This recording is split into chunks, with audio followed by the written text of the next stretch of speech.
Frank Gardner had always been a man who prided himself on his calmness and poise. But today, when his family was all together, he felt strangely anxious. His favorite rocking chair stood by the fireplace, but even this place, which always brought him peace, could not relieve the heavy burden of his thoughts.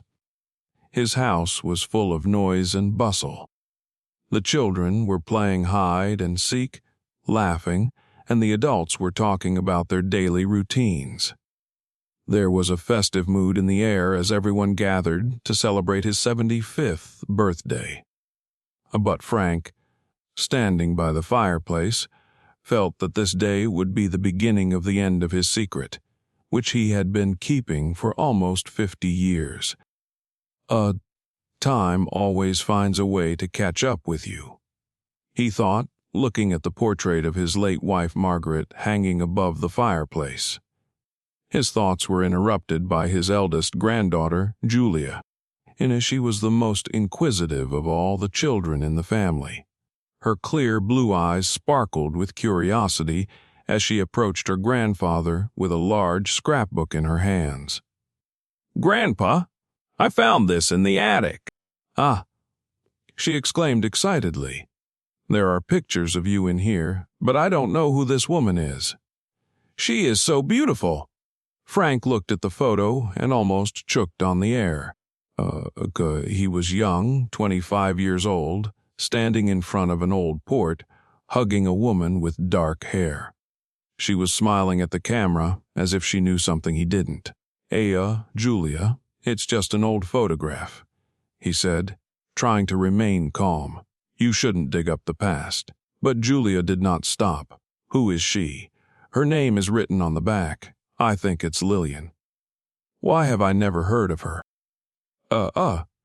Frank took the album from his granddaughter's hands, trying not to let his panic show. His hands shook as he closed the album and put it back on the shelf. "This is not something you need to know. I'll be gonna go help your mother with the table setting," he said, trying to sound confident.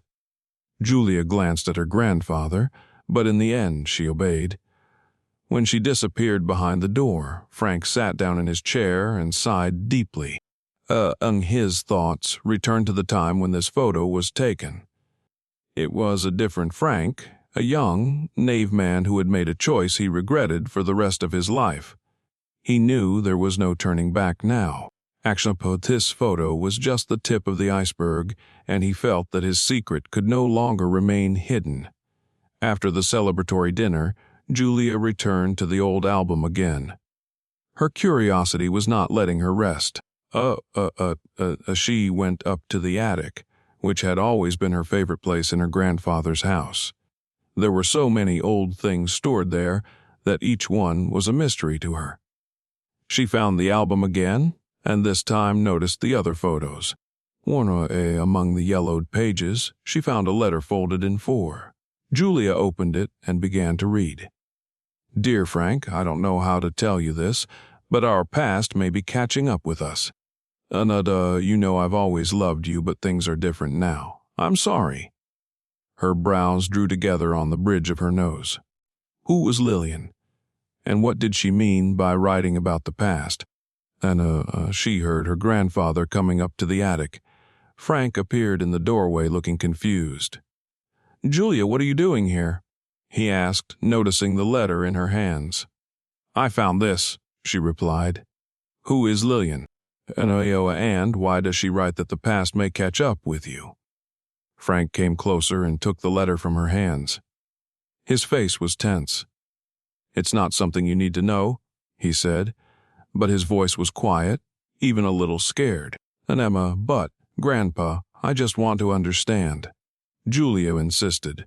Frank sighed and sat down on the old wooden chest. "Julia, there are some things that are best left in the past. But you have to know one thing that was my biggest mistake, and I don't want it to ruin what we have now." That night after the celebration, Frank couldn't sleep. He paced back and forth in his bedroom, looking out the window that overlooked their cozy backyard. Everything looked peaceful. The trees swayed slightly in the wind, The lights were on in the neighbors' windows, and his favorite dog, Rex, was curled up by the door. But inside, Frank felt broken. Should I have kept it a secret then? He thought.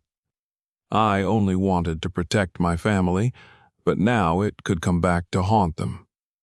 Memories came flooding back to him like a wave. It was many years ago when he was a young man. Frank worked at the port of a small town. The work was hard, but he loved it because it gave him freedom. He had everything he could have dreamed of: a stable job, friends, and then Lillian came into his life. She was not like the others. Her bright green eyes always looked right into your soul, and her smile could melt the coldest heart. Lillian was strong, independent, but there was a shadow in her eyes.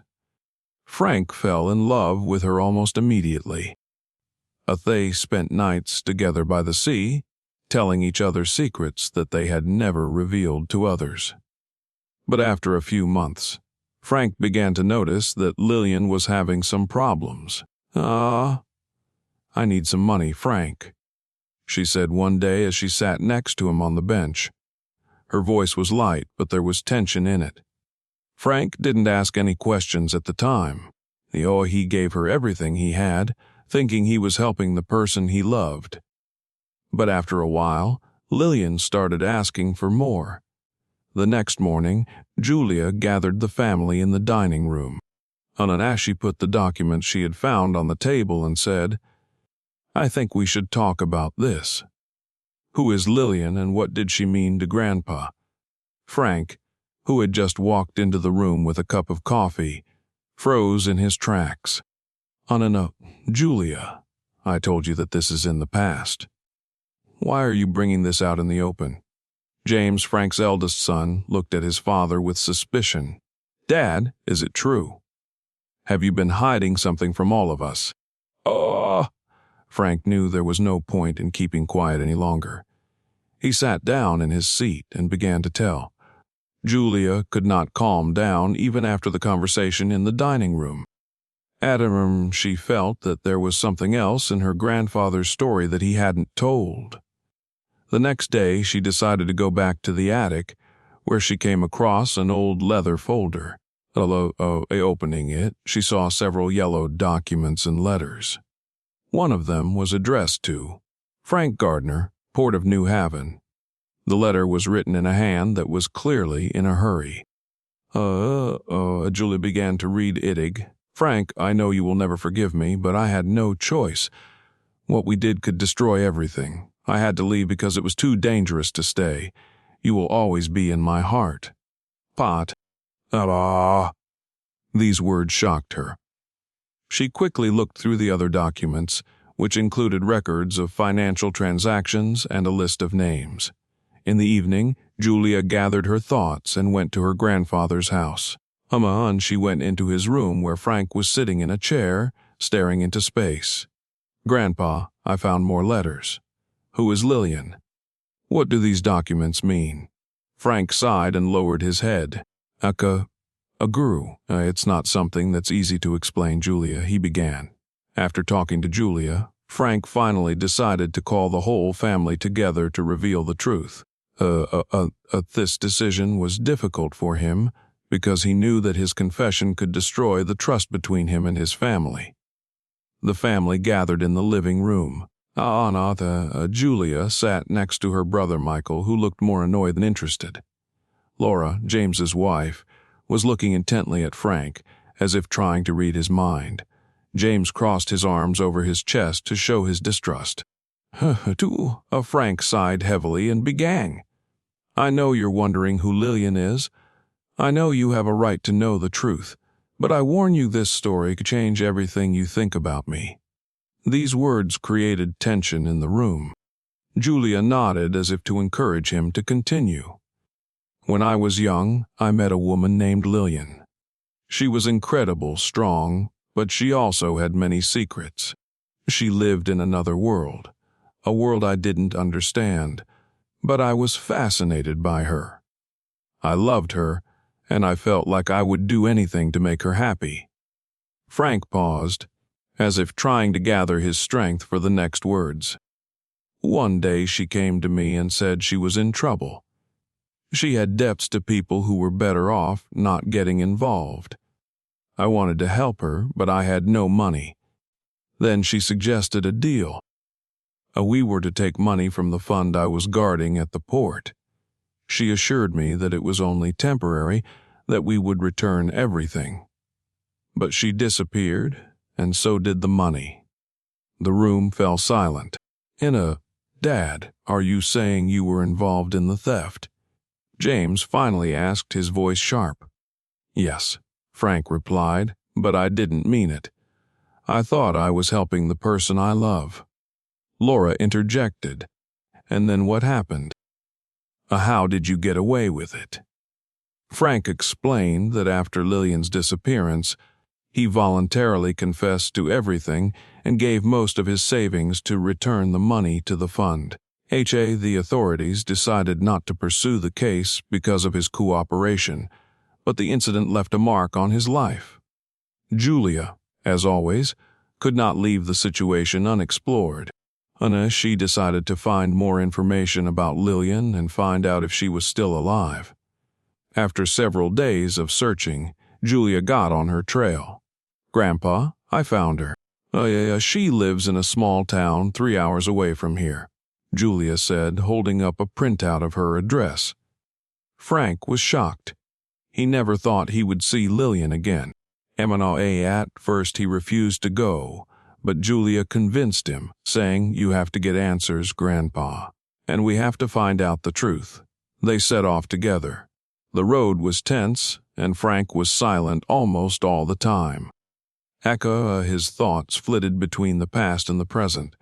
When they arrived at a small house on the outskirts of town, Frank saw a woman sitting on the porch. She looked older, but her eyes remained as penetrating as ever. "Frank, she asked when she saw him. Frank didn't know what to say. His words were stuck in his throat, and his heart was pounding so hard that it felt like it was going to explode. Lillian invited them inside and began to tell her side of the story.